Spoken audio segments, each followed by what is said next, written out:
নমস্কার, কেমন আছেন সবাই? আশা করি সবাই ভালো আছেন। আমিও ভালো আছি। বড়রা আমার প্রণাম নেবেন, ছোটরা আমার অসংখ্য ভালোবাসা নেবেন। আমি রুবিস কিচেন অ্যান্ড ব্লগ থেকে বলছি। শুরু করলাম নতুন আরেকটি ব্লগ। প্রতিদিনের মতন টুকটাকি কাজ সেরে নিয়েছি। আর সকাল হয়েছে অনেকক্ষণ। তোমরা দেখতেই পেলে সকালটা বেশ ভালো লাগছে আর আকাশটাও বেশ সুন্দর। কিন্তু পরে তো অবশ্যই রোদ ওঠে। আর আমি এদিকে ঘরের সমস্ত কাজ সেরে স্নান করে ঘরের পুজো সেরে চলে গিয়েছিলাম আমার ঠাকুরমশায়ের বাড়ি, গুরুদেবের বাড়ি।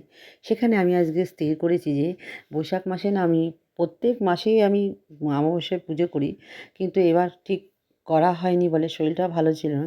তাই আমি যেহেতু জ্যৈষ্ঠ মাস পড়ে গেছে, বৈশাখ মাসে পুজোটা দিতে পারিনি বলে চলে গিয়েছিলাম আমার ঠাকুরমশার বাড়ি, আমার গুরুদেবের বাড়ি। সেখানে আমি পুজো দিয়ে নিলাম, দিয়ে একটু ছবি টবি তুলে নিয়েছি।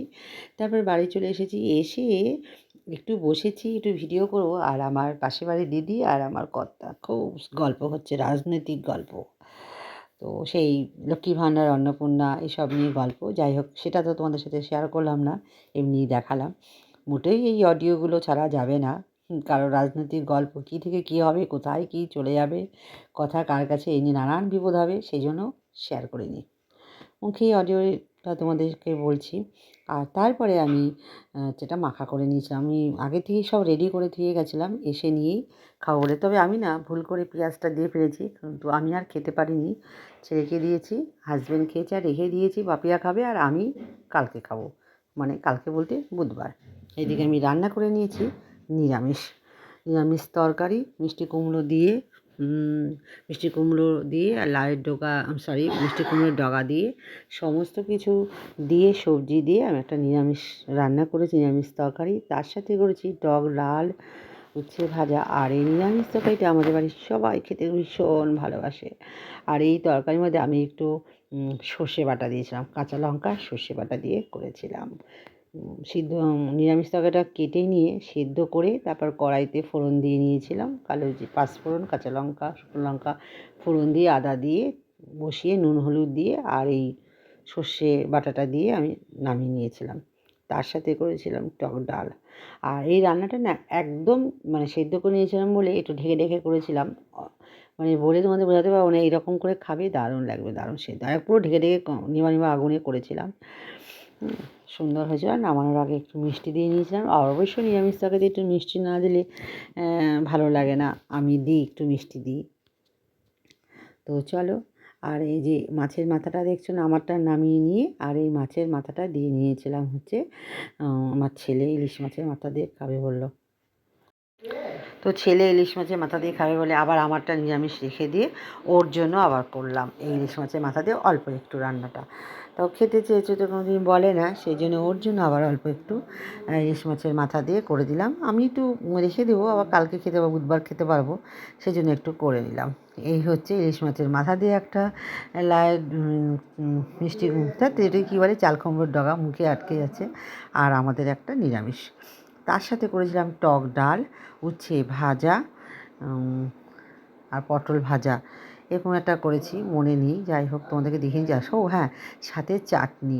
আসলে অনেকগুলো রান্না করেছিলাম তো ঠিক খেয়াল নেই, না দেখে দেখো নিরামিষ তরকারি, এটা আমাদের জন্য, আমার আর আমার হাজব্যান্ডের জন্য। আর ছেলের জন্য করেছিলাম ওই মাছের মাথা দিয়ে নিরামিষ তরকারিটা, ও খাবে আর কি। যাই হোক, আর তারপরে দুপুরবেলা বিশ্রাম নিয়ে দেখলাম যে বেশ ঠান্ডা ঠান্ডা লাগছে ঘরে হঠাৎ করে। তারপর দেখি বাইরে গেলাম, বাইরের দৃশ্যটা কী সুন্দর দেখো। অনেক দিন পর এই 4:30টার সময় বাইরে বেরিয়ে দেখি আকাশটা এরকম আর ঠান্ডা, কোথাও কোনো গরম হাওয়া নেই, রোদ নেই, একদম বেশ ভালো লাগছে। একটু হেঁটে দেখে নিলাম। আর এই দিকে আমার বিস্কুট আমার সাথে বেরিয়ে নিয়ে মাটিতে গড়াচ্ছে, কাণ্ড দেখো। তো খুবই রাগ হচ্ছে। আসলে এই ওয়েদারটার আমি মানে একদম প্রেমে পড়ে গেছি, কি বলবো। এই এই ওয়েদারে মানে মনে হচ্ছে এই ওয়েদারটা সারাক্ষণ থাকুক, এত ভালো লাগছে, সেটা তোমাদের সাথে আমি বলছিলাম। আর আমি মানে ভাবতেও পারিনি যে এই বিকালবেলা এই ওয়েদারটা পাবো। এখন কিন্তু প্রায় 4:30 বাজতে চললো, বাজেনি এখনও, সেটাই বলছি। আর ওই পাশে ওরা একটু গল্প করছিল, আমাকে জিজ্ঞাসা করছিল যে ওরাও বেরিয়ে পড়েছে এই ওয়েদারটা দেখে। আর এদিকে দেখো, ওই যে ঘোরাচ্ছে দেখতে পাচ্ছ, ওটাতে আমাদের বিস্কুট দেখো কে বলবে? হ্যাঁ, দেখো কেমন গড়াচ্ছে, আবার ও ঘরে ঢুকলে আবার ওকে গা মুছাও, পরিষ্কার করো, হাত মুখ ধোও। আমার এত রাগ হচ্ছে না, কিন্তু কিছু করার নেই, এটা ওরা তো করবেই বলো।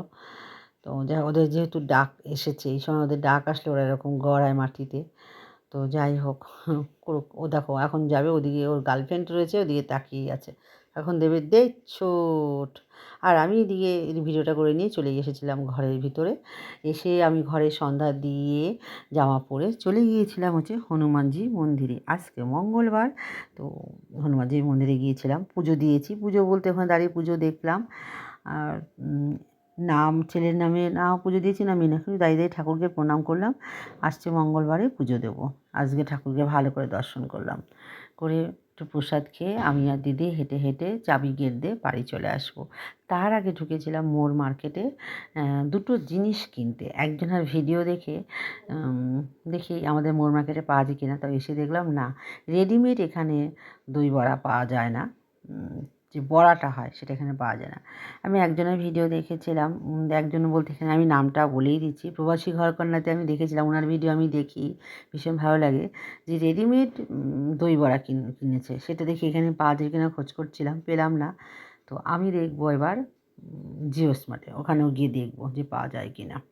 বলতে বলতে তারপরে দিকে চলে এসেছি দেখো, ওখানে খোঁজ করে পেলাম না, একটু গল্প করতে করতেই চলে এসেছি। আমাদের এখানে দুর্গাদাস পার্কে মেলা হচ্ছে, আনন্দ মেলা, তো সেখানে চলে এসেছি।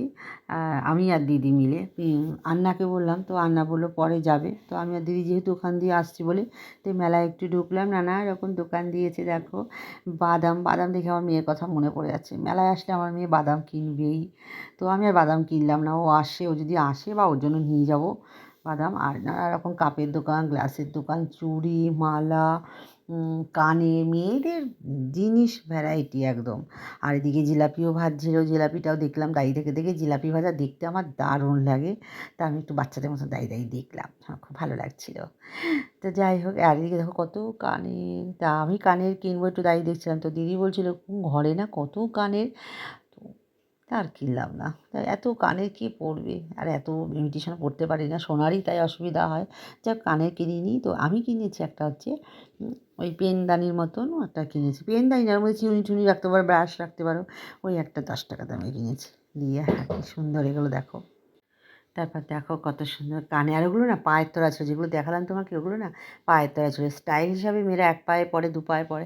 আমার খুব কেনার ইচ্ছে ছিল, কিন্তু কিনলাম না। মেয়ের বিয়ে হয়ে গেছে, এখন স্টাইল করবে এক পায়ের তলা, কে কী বলবে, যা কে কী বলে তো গায়ে লাগাই না। আমি কিনলাম না, যেহেতু ঘরে পায়ের তলা পরেই আছে, ওই একটা পরে নেবো। আর এদিকে দেখো কী সুন্দর জিলাপি বানাচ্ছে, এটা দেখতে আমার ভীষণ ভালো লাগে। আর আমি না ভেবেছি একদিন জিলাপি বানাবো বাড়িতে, দেখি তোমাদের অবশ্যই ট্রাই করবো। আর মথুরা কেক আমার সবচেয়ে প্রিয় খাবার, মথুরা কেক। তো মথুরা কেকও আমি খেয়েছি, তার দিদি খাইনি, আমি খেয়েছি। খেয়ে মেলা থেকে বাড়ি চলে আসবো, আর এসে সবাইকে গুড নাইট টাটা বলবো। তো যাই হোক, এখনই তোমাদেরকে বলে দিচ্ছি, আমি ভিডিওটা বেশি দিন আগিয়ে নিচ্ছি না। ভালো লাগলে অবশ্যই লাইক কমেন্ট শেয়ার করবেন। সবাই ভালো থাকবেন, সুস্থ থাকবেন। আগামীকাল আবার দেখা হবে নতুন আরেকটি ব্লগ নিয়ে তোমাদের সাথে। আর হ্যাঁ, তোমাদের বাড়ির সামনে কোথাও মেলা হলে অবশ্যই যাবে, আর আমার মতন একটু ভিডিও করবে। চলো আজকে এই পর্যন্ত। আর মেলাতে আমি একটু ছবি তুলেছিলাম, আমি আর দিদি। আর এই পুরো ভিডিওটা না দিদি করে দিয়েছিল আমাকে, তার জন্য দিদিকে অসংখ্য ধন্যবাদ। দিদি আমার সবসময় সাথে থাকে, আর ভিডিওতে প্রচুর হেল্প করে। কিছু কিছু ভিডিও ছবি তোমরা দেখতে পাবে, সব দিদিই তোলা, আমি একটু কারুকার্য করে নিই। যাই হোক, চলো আজকে এই পর্যন্ত। সবাই ভালো থেকো, সুস্থ থেকো। আগামীকাল আবার দেখা হবে নতুন আরেকটা ভিডিও নিয়ে তোমাদের সাথে। Tata, good night.